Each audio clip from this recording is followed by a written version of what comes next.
PRU 13 dikatakan tidak lama lagi. Baru-baru ini di Parlimen telah bersetuju untuk meminda Akta College University yang mana membenarkan mahasiswa yang berumur 21 tahun dan ke atas untuk terlibat dalam parti politik. Ini bermakna mahasiswa adalah merupakan satu kuasa yang menentukan sama ada kerajaan itu kekal ataupun berubah. Persoalannya di sini, adakah mahasiswa benar-benar boleh mempengaruhi pilihan raya umum akan datang? Bersama saya Ahmad Fahmi dalam What Say You. Hai dan Assalamualaikum kepada anda semua yang melayari What Say You di mobtv.my. Kini kita bersiaran di Mob TV, studio Mob TV, dan bersama kita ada dua orang ahli panel untuk kita bincangkan tajuk kita pada kali ini, iaitu mahasiswa dan pilihan raya umum. Selamat datang. Jadi saya Suhail, sekarang bulan Mei, insyaAllah akan datang Jun. Pilihan raya dikatakan bakal datang dan bukan menjelang. Di pandangan Suhail, mahasiswa dan juga bagaimana respon mereka dalam PRU ni kali ini? Baik, terima kasih moderator. Pada hari ini kita bicara tentang soal mahasiswa dan juga pilihan raya adalah suatu perkara yang pada dulunya agak janggal, agak luar biasa. Tetapi pada hari ini sudah tidak menjadi suatu yang pelik ataupun janggal apabila kerajaan telah memutuskan membenarkan mahasiswa terlibat dengan politik. Maka pada hari ini peranan mahasiswa sebenarnya memberikan bukan sedikit sebanyak, mungkin akan memberikan pengaruh yang agak besar kepada keputusan pilihan raya pada tahun ini. Jadi saya kira buat peringkat awal, saya kira peranan mahasiswa ataupun apa yang akan dilakukan oleh mahasiswa pada pilihan raya kali ini tidak dapat, mungkin kita tak dapat nak jangka apa yang mereka akan lakukan. Tetapi kita rujuk kepada beberapa kes-kes yang berkaitan dengan mahasiswa dan apa yang berlaku pada hari ini, mungkin memberikan isyarat yang jelas kepada pilihan raya pada kali ini. Jadi Azril, bagaimana kalau disebutkan tadi antara mahasiswa tidak lagi perkara yang janggal kali ini? Jadi diorang ni faham ke tak ataupun tahu ke apa itu pilihan raya umum hari ini, pelajar hari ini? Okey, saya melihat mahasiswa secara umumnya sedar akan bahangnya pilihan raya ini, dan mereka juga semakin merasai ataupun cuba cakna dengan isu-isu semasa yang sedang berlaku. Dan saya yakin pilihan raya kali ini bakal memberi satu kejutan yang baru, dan mahasiswa juga akan memberi satu perubahan yang berbeza kepada keputusan-keputusan pilihan raya yang sebelum ini. Dan jika disebut oleh saudara Suhail tadi, mahasiswa mampu merubah keputusan ataupun keputusan-keputusan pilihan raya yang sebelum ini, tapi dengan kematangan dan boleh dikatakan inovasi mahasiswa pada masa kini, saya yakin mahasiswa bersedia untuk melihat satu perubahan dalam pilihan raya kali ini. Jadi Suhail, kalau katakan hari ini sebut tentang beberapa isu, Suhail dah bangkitkan tadi. Tapi saya ambil contoh bagaimana baru-baru ini demonstrasi PTPTN, Occupy Merdeka, Dataran Merdeka dan juga Bersih. Jadi ini antara lain pemain utamanya generasi muda ataupun orang mahasiswa. Kita rujuk kepada mahasiswa hari ini.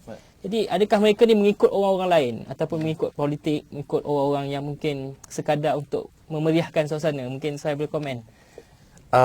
Saya punya pandangan yang sedikit agak berbeza. Sebenarnya kalau kita lihat pada hari ini, pemimpin yang hebat di kalangan pembangkang ataupun kerajaan, asalnya mereka adalah pemimpin mahasiswa pada suatu ketika dahulu. Ramai pemimpin pada hari ini adalah orang yang memperjuangkan, orang yang buat demonstrasi, orang yang orang kata apa, mengemukakan isu-isu rakyat, bawa apatah lagi isu-isu mahasiswa. Jadi saya kira pada hari ini bukan soal mereka mendengar kata siapa.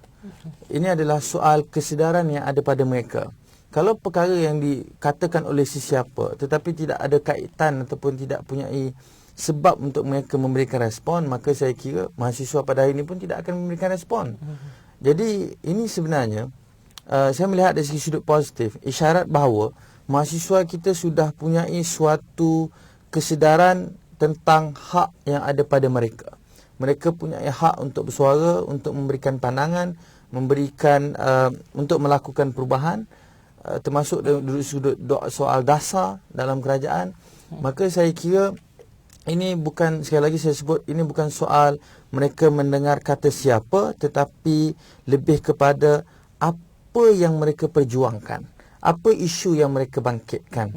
So, itu seharusnya difokus. Jadi pada hari ini saya melihat kerajaan ataupun mana-mana pihak yang berkaitan, apabila mahasiswa angkat sesuatu isu, perlulah dilihat apa isunya, apa perkaranya, apa sebabnya mereka bangkit untuk memperjuangkan hak mereka.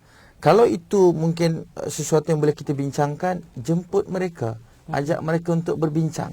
Saya rasa itu langkah yang paling baik untuk memberikan respon terhadap apa yang berlaku. Bukan menghukum mereka, mengatakan bahawa mereka buat ini, mereka terpengaruh dengan kata itu dan kata ini. Ini akan memberikan persepsi negatif daripada pihak mahasiswa kepada pihak yang menuduh mereka. Ini bahaya. Sebab itu saya sebut bahawa kalau kerajaan, jangan jadikan mahasiswa itu musuh, tetapi jadikan mereka rakan kongsi dalam melaksanakan apa jua agenda negara pada masa akan datang. Baik, mungkin Azril, kalau kita sebut isu-isu ni kita nampak relevan, tetapi kenapa dilihat menyokong kepada perjuangan pembangkang itu? Bagaimana tafsiran itu boleh diubah pandangan? Saya tidak melihat mahasiswa lebih cenderung kepada pembangkang. Kalau kita lihat sendiri, contohnya bantahan mengenai PTPTN di dataran Merdeka, begitu juga dengan Bersih 3.0 kan. Kalau kita tengok sendiri, bantahan PTPTN untuk pemasuhan PTPTN sebenarnya tidak melibatkan ramai mahasiswa pun, sekitar 400 ke 500 orang sahaja. Kalau kita lihat sendiri, jumlah mahasiswa sebenarnya hampir 500,000 di seluruh negara, dan ini merupakan jumlah yang cukup kecil. Begitu juga dengan Bersih 3.0, dan jumlah yang boleh dikatakan mahasiswa turun mungkinlah tidaklah merangkumi jumlah yang banyak kan, sekitar 20 ke 30 ribu saja, dan saya yakin ini bukanlah satu Adakah anda berada sewaktu saya tidak berada di sana, sebab saya tidak berada jadi di bagaimana Kuala Lumpur tafsiran pada mengatakan waktu itu. bahawa seramai itu mungkin Dari pembacaan umum, sama ada di surat khabar kerajaan ataupun di sebaliknya, cuma saya lebih cenderung kepada adakah mereka sendiri faham apakah hala tuju sebenarnya yang mereka mahu. Saya yakin mahasiswa sebenarnya tahu apa yang mereka mahu ataupun apa yang mereka rasa tidak sesuai dengan keadaan semasa. Cuma saya tidak pasti sama ada, dan saya yakin sebenarnya mahasiswa tidak mempunyai hala tuju yang jelas ke mana mereka sebenarnya mahu pergi. Dan di sini juga berlaku boleh kita katakan krisis identiti yang cukup jelas di kalangan mahasiswa, dan saya melihat ini sesuatu perkara yang merusingkan masyarakat. mungkin Suhail tadi sebut, ada kawan kita sebut tadi tentang statistik mahasiswa yang ada di universiti. Jadi tengok kepada demonstrasi PTPTN Bersih, adakah mereka itu melambangkan keseluruhan mahasiswa yang ada ni? Baik. Kita di seluruh negara, kita ada hampir 740,000. Di IPTA kita ada 390,000, di IPTS kita ada 350,000 pelajar ataupun mahasiswa. Tak campur dengan Institut Kemahiran. Bila saya buat calculation tu, campur kemahiran juga daripada pelajar luar negara, kita hampir 1.5 juta.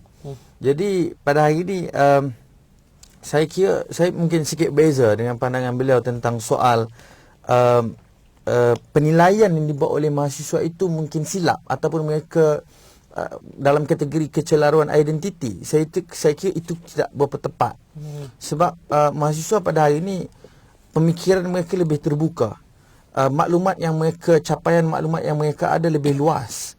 Dan penilaian yang mereka lakukan saya kira mungkin tepat, dan mungkin itu adalah maklumat yang mereka yang itu menjadi sebab kenapa mereka untuk cuba bangkit memperjuangkan isu-isu tertentu.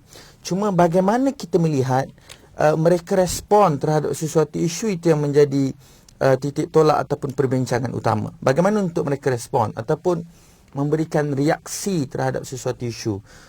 Bagi saya dalam soal ini, mana-mana pihak perlu bersifat cuba lihat dari segi sudut apakah punca ataupun apakah sebab di sebalik mereka bertindak sebegitu. Ada yang katakan bahawa mahasiswa ini mereka terpengaruh dengan emosinya, dengan kata-katanya, akhirnya mereka turun. Saya kata kalau adalah sekitar 10,000 yang mungkin turun. Saya boleh sebut pada ini. Saya hadir pada hari tersebut, mungkin pada pukul 4.30, 4 gitu. Dah agak lewat. Tetapi hasil beberapa saya buat sedikit kajian saya langsung secara lisan dengan pihak polis, dengan pihak wartawan, dengan pihak yang terlibat sebagai peserta dan sebagainya. Saya tanyakan kepada mereka, mereka punya pendirian dan fahaman yang jelas terhadap apa yang mereka sedang buat. Jadi hukuman kita kata bahawa mereka ini nak menghancur, menjahanamkan negara, saya kata itu kurang tepat. Mungkin ada sebab kenapa tindakan-tindakan ini berlaku. Tidak adil untuk kita hukum seolah-olah memang niatnya untuk jahanamkan bandar. Untuk jahanam. Saya rasa itu tak adil untuk kita. Mungkin ada, tetapi untuk hukum semuanya itu tidak tepat. Jadi saya mungkin sikit pandangan beza. Cuma yang paling penting ialah perlu kita didik mahasiswa ini bagaimana untuk mengekspresi, menterjemahkan apa yang mereka nak sampaikan. Itu perkara yang paling penting. Dan kenapa mereka bertindak sebegitu, kita lihat apa puncanya. Mungkin okey, menarik. Tapi tafsiran itu juga dari segi terjemahan kepada suara mahasiswa itu kita boleh lihat atas kapasiti demonstrasi itu. Mungkin melihat kepada mass group yang datang sebagainya. Tapi menyentuh kepada pilihan raya umum yang kita sebut tadi, bagaimana mungkin melihat kepada peranan mahasiswa itu sendiri dalam menepani pilihan raya akan datang ni? Okay, saya melihat mahasiswa sepatutnya kekal sebagai satu golongan yang neutral dan mereka sepatutnya mengekalkan identiti sebagai satu grup ataupun pressure group, kan, sama ada di pihak pembangkang sendiri maupun pihak kerajaan. Dan kita mahu melihat mereka juga mengekalkan ciri-ciri sensitif dan juga responsif kepada isu semasa. Dan kita tidak mahu melihat aktivisme mahasiswa hanya bersekitar kepada demonstrasi bantahan semata-mata, tapi kita mahu mereka kita mahu mereka memberi definisi aktivisme itu lebih besar selain daripada demonstrasi bantahan dan sebagainya. Contohnya mungkin mereka boleh melakukan wacana yang lebih tersusun, dan mereka juga boleh melakukan perbincangan hala tuju, perbincangan meja bulat dan sebagainya. Dan kita mahukan mahasiswa yang lebih terbuka, profesional dan teliti dalam melakukan keputusan ataupun respon. Mungkin saya sebut tentang pendekatan ni, alternatifnya yang digunakan. Tak ke itu salah satu, kita tak boleh nafikan itu sebagai perkara yang salah. Walaupun untuk menyuarakan satu hak itu termaktub dalam perlembagaan, tiada orang kata asas yang mengatakan tidak boleh. Jadi bagaimana kita nak terjemahkan? Mungkin saya boleh komen dari segi kepelbagaian pandangan yang diutarakan kepada mahasiswa dalam beberapa isu. Dalam soal ini, kalau kita rujuk pada akta disediakan oleh trade union dan juga rujuk pada perlembagaan, kita membenarkan untuk kita berhimpun. Pun perhimpunan aman pun kita dah buka, dan soal mahasiswa boleh terlibat dengan politik pun juga boleh pada hari ini. Maka saya rasa tidak menjadi suatu kesalahan pada hari ini mahasiswa nak cenderung ke mana-mana pihak, sebab dah dibenarkan. Kalaupun tidak, masih lagi saya kira perlu dibenarkan, maksudnya hak mereka untuk menyatakan ideologi dan fahaman mereka. Perbezaan pemikiran apa yang menjadi isu pada hari ini. Cuma pendekatannya boleh dijadikan pelbagai sebenarnya. Kadang-kadang ada perkara yang kita boleh bawa bincang dengan meja bulatnya, dengan persidangannya, dengan seminarnya, dengan perjumpaannya, dengan debatnya. Tetapi ada perkara yang orang tak lihat perkara itu secara serius kalau tak dibuat dengan demonstrasi mungkin. Kalau orang tak lihat perkara ini secara serius kalau tidak dibuat dengan perhimpunan mungkin. Cuma bagaimana perhimpunan itu perlu dibuat. Cuma bagaimana demonstrasi itu perlu dilakukan. Piket ke ataupun sebagainya. Ada peraturannya. Itu yang mungkin dilihat. Tetapi dia ada kaitan juga dengan orang yang membenarkan. Sama ada mungkin kita sebut pada hari ini pihak berkuasa dengan demonstrator yang nak buat wujud ataupun tidak kerjasama. Kalau wujud, bagaimana? Kalau nak mengelak daripada permasalahan, bagaimana kita nak elak? Ini perkara penting. Jadi apabila dihalang, maka dia akan mencetuskan kekecohan, sebab masing-masing punya pendirian. Jadi saya kira pada hari ini perlu jelas bahawa mahasiswa perlu diberikan ruang dan peluang kepada mereka untuk menyatakan pandangan dan idea ataupun apa sahaja kritikan mereka. Cuma tinggal lagi etikanya, caranya, tempatnya perlu selalu dididik atau diberitahu kepada mereka tentang adab dan caranya. Sebab kita tak mahu nak lahirkan pemimpin pada masa akan datang di kalangan mahasiswa yang jelek perangainya, buruk akhlaknya, walaupun nak menyatakan pendirian pendapat dan keperbezaan mereka. Baik, saya terima kasih. Saya ingat satu perbincangan. Kita ada lagi banyak mungkin soalan. Selepas ni kita akan bincang lagi. Kita rehat sebentar, kembali selepas ni.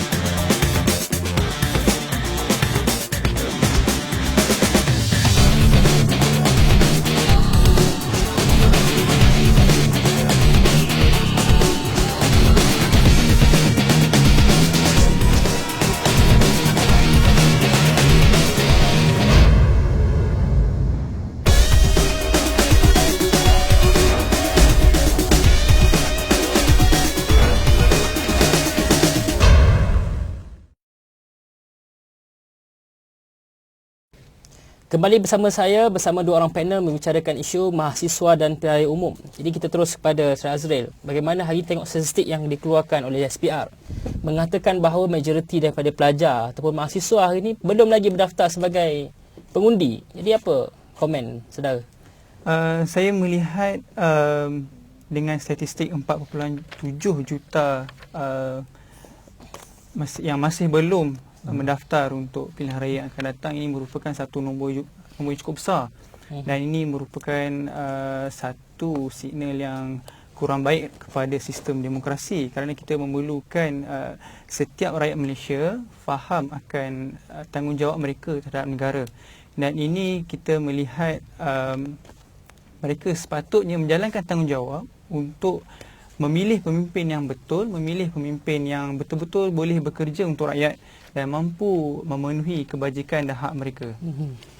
Jadi kalau Suhai kan sebut tadi perlulah untuk terlibat sebagai pengundi. Tapi kalau sebelum ni pernah dengar ada ura-ura untuk mahasiswa menubuhkan parti mahasiswa negara. Oh, itu sebelum ni ada, walaupun AUKU belum lagi dipinda. Tapi selepas AUKU ni dipinda, yang mana pelajar boleh terlibat dalam politik. Bagaimana pendapat sekiranya mahasiswa ni menjadi calon ataupun ada parti sendiri? Dengan kebenaran yang diberikan, saya rasa itu tidak mustahil. Mungkin akan wujud parti belia Malaysia mungkin.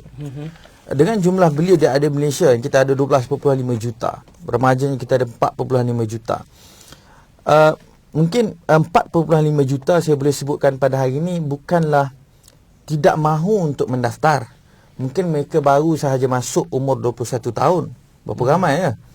Baru masuk umur layak untuk mengundi. Cuma apa yang perlu digerakkan ialah kempen untuk mereka mendaftarkan diri. Tetapi itu bukan isu ataupun terasnya pada hari ini. Cuma kita kena lihat soal pilihan raya pada hari ini kaitan dengan mahasiswa ialah kecenderungan mereka. Mereka ni nak pergi arah mana? Jadi pada hari ini kalau kita tidak boleh buat ukuran sama ada mahasiswa pada hari ini memilih kerajaan ataupun memilih pembangkang. Cuma kena lihat apakah isu yang berkaitan dengan mereka pada hari ini dapat diselesaikan dan diberikan reaksi dan respon yang baik oleh pihak kerajaan. Kalau sekiranya dapat diatasi dengan baik oleh pihak kerajaan, maka saya katakan peluang untuk mahasiswa mengundi ataupun memilih mengekalkan kerajaan yang ada itu besar. Tetapi kalau isu mahasiswa pada hari ini tidak dapat diatasi dengan baik dan mahasiswa dilihat sebagai musuh kepada kerajaan yang sedia ada, saya bimbang perkara ini akan menjadi sebab dan musabab kejatuhan ataupun mahasiswa tidak memilih kerajaan yang sudah sedia ada. Mungkin akan beralih arah. Jadi itu kemungkinan. Jadi peranan kalau mungkin saya berada di dua belah pihak ya. Kalau saya melihat daripada sudut tengah, kalau pihak pembangkang ataupun kerajaan nak menjuarai ataupun nak memenangi undi daripada pihak mahasiswa, saya kira perlulah menjuarai isu yang ada pada mereka. Perlu dibawa ke tengah dan perjuangkan isu mereka. Jadi kalau dan sekiranya dapat diatasi dengan baik oleh kerajaan, maka saya kira kerajaan akan mempunyai peluang yang cerah. Tapi kalau sekiranya tidak diatasi dengan baik, kita bimbang mereka akan membuat perubahan yang mungkin tidak dijangka. Jadi Azri, kalau kata isu yang dekat dengan mahasiswa dalam nak kita mendepani pilihan raya akan datang ni, apa pandangan Azhar, dalam isu-isu yang berkaitan, yang dekat dengan mahasiswa ni? Isu yang paling dekat dengan mahasiswa. Yang mana parti kena buat supaya dia dirasai oleh mahasiswa? Saya melihat isu yang paling dekat tentulah mengenai keuangan, iaitu PTPTN. Dan ini merupakan satu isu yang sensitif sebab dia melibatkan duit. Dan duit juga merupakan faktor penting dalam kita mendepani hidup sehari-hari. Dan saya merasakan kerajaan perlu melihat perkara ini dengan lebih serius. Dan saya yakin jika sama ada di mana-mana pihak sekalipun, sama ada kerajaan atau pembangkang, perlu menjuari isu PTPN dengan lebih baik, telus dan cermat. Adakah sekarang ini pendekatan kerajaan tidak lagi dilihat baik, telus dan cermat? Saya melihat kerajaan masih tidak betul-betul melihat suasana ataupun respon daripada mahasiswa sendiri berkenaan isu PTPTN itu sendiri. Macam mana kalau kita lihat dengan implementasi PTPTN masih diragui, dan kita perlu kerajaan perlu responsif. Adakah itu sahaja, isu PTPTN saja ataupun yang lain-lain? Selain isu PTPTN ialah sudah tentu kalau kita tengok isu pemasuhan ataupun pemasuhan AUKU itu sendiri. Jadi saya rasa ini satu sinyal yang baik kepada sistem demokrasi negara kita sendiri, dan ini merupakan satu inovasi kepada perkembangan demokrasi di negara ini. Dan saya lihat dengan tahap kematangan ataupun perkembangan mahasiswa dalam menepani pelbagai isu, dalam menilai suatu cabaran ataupun situasi itu, saya rasa ini satu pengembangan baik. Baik, kalau Suhail sebut tadi tentang parti, kan ada juga sekarang platform mahasiswa dalam politik kampus. Okey. Pergi lebih jauh politik negara. Tapi kalau tengok politik kampus hari ini, bagaimana kita melihat? Adakah tafsiran anda orang cakap bila politik kampus sekarang dikuasai oleh pembangkang, cerminan juga kepada politik nasional akan datang? Ataupun bagaimana hari ini mahasiswa bergerak dalam kerangka politik kampus? Masih lagi matang ataupun bersedia untuk mereka pergi lebih jauh daripada itu? Baik, ini kita kena lebih terbuka. Sejak daripada dulu sampai sekarang, realitinya bahawa wujud pro aspirasi dan juga pro pembangkang dalam mana-mana kampus. Dalam mana-mana kampus. Cuma tinggal lagi, soalnya ialah kefahaman dan kesedaran mereka terhadap isu-isu negara ini. Adakah isu yang kecil ataupun isu yang besar? Itu yang perlu menjadi fokus kepada mahasiswa pada hari ini. Jangan hanya semata kerana beberapa isu yang tidak berapa besar, tetapi menjadi sebab untuk mereka menunjukkan rasa tidak puas hati dengan cara yang tidak betul dan tepat.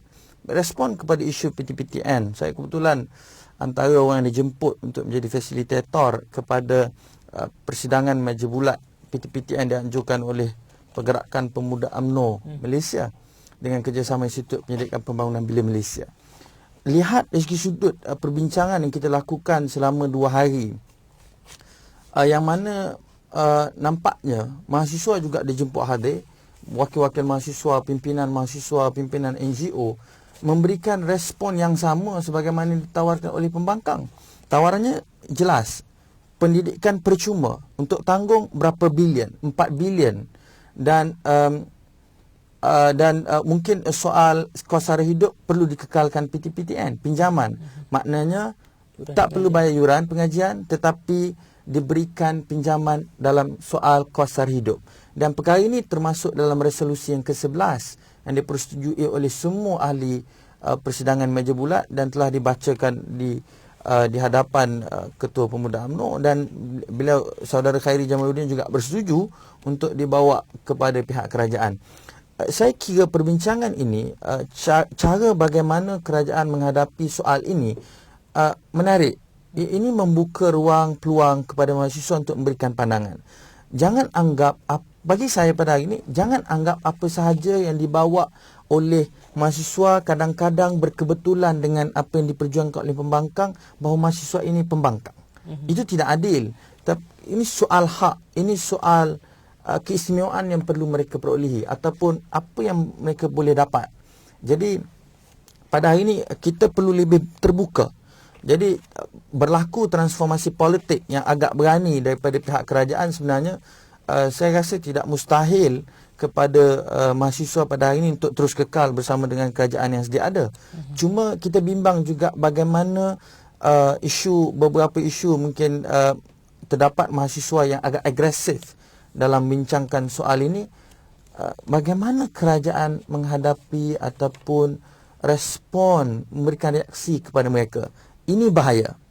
Kadang-kadang reaksi yang kita beri itu terlalu keras, sesuai dengan keras yang mereka bagi, maka ini bahaya kepada mereka, akan menerbitkan rasa benci, akan menerbitkan rasa marah kepada kerajaan, walaupun perkara itu tidaklah besar mana.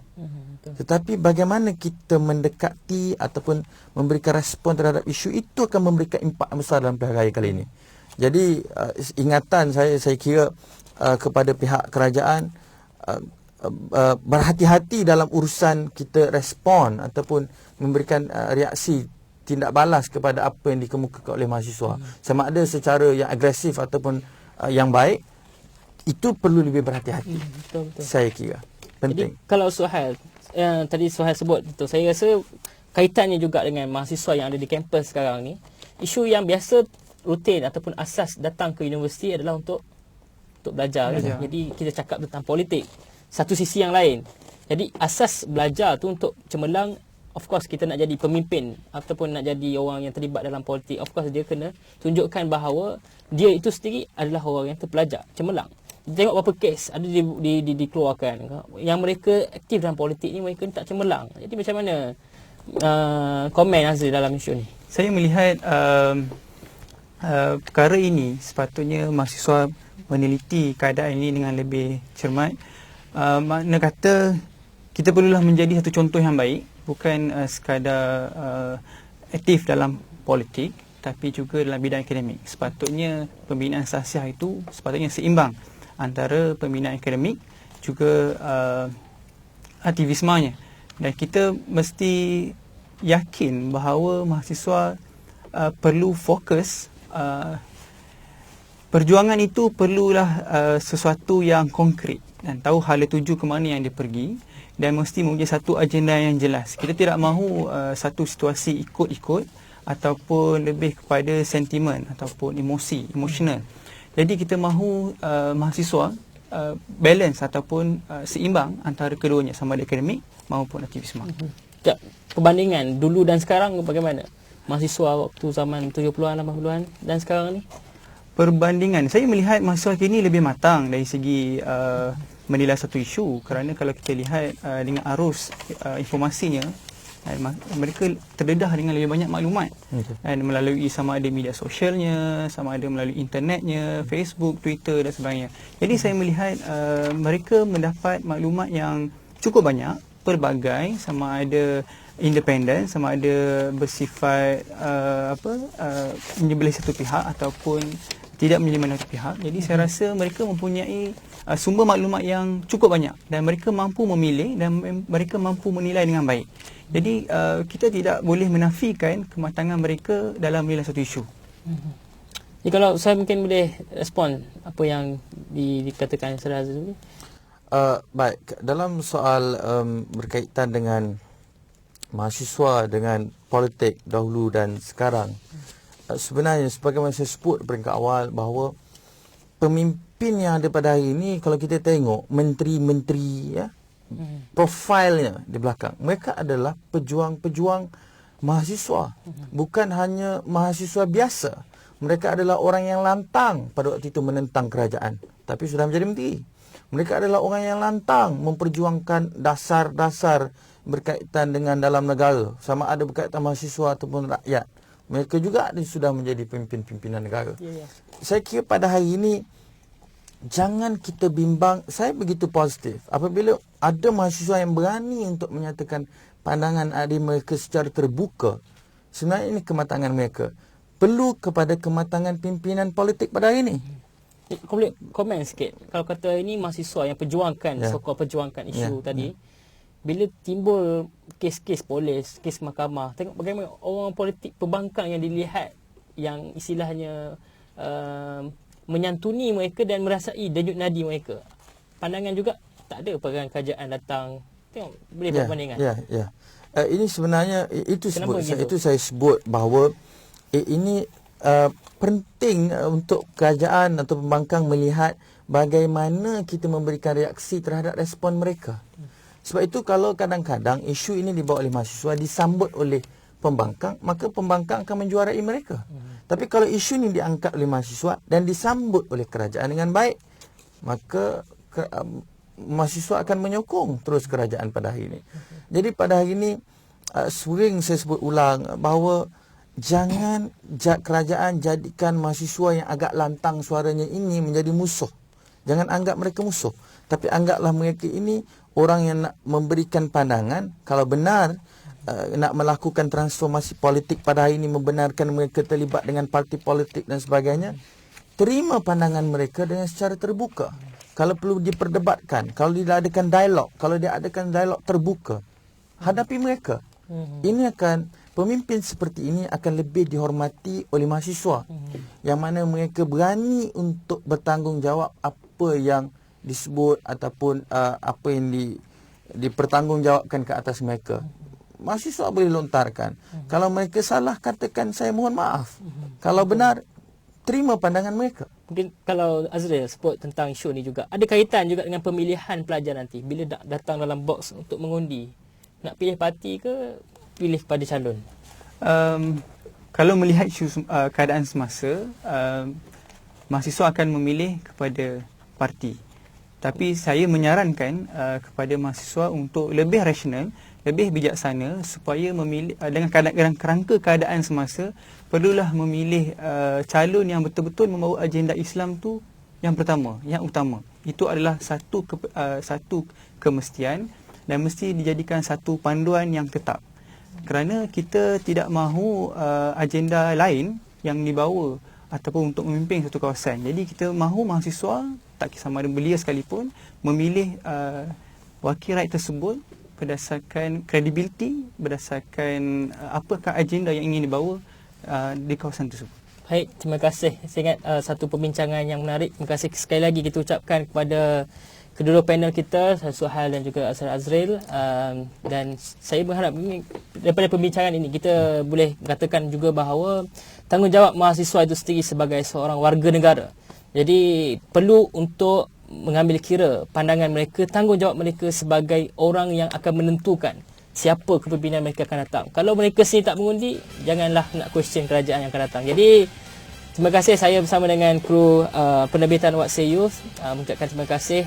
Teruskan bersama-sama kami dalam episod akan datang dan jangan lupa untuk terus melayari What Say Youth di mobtv.my. Assalamualaikum.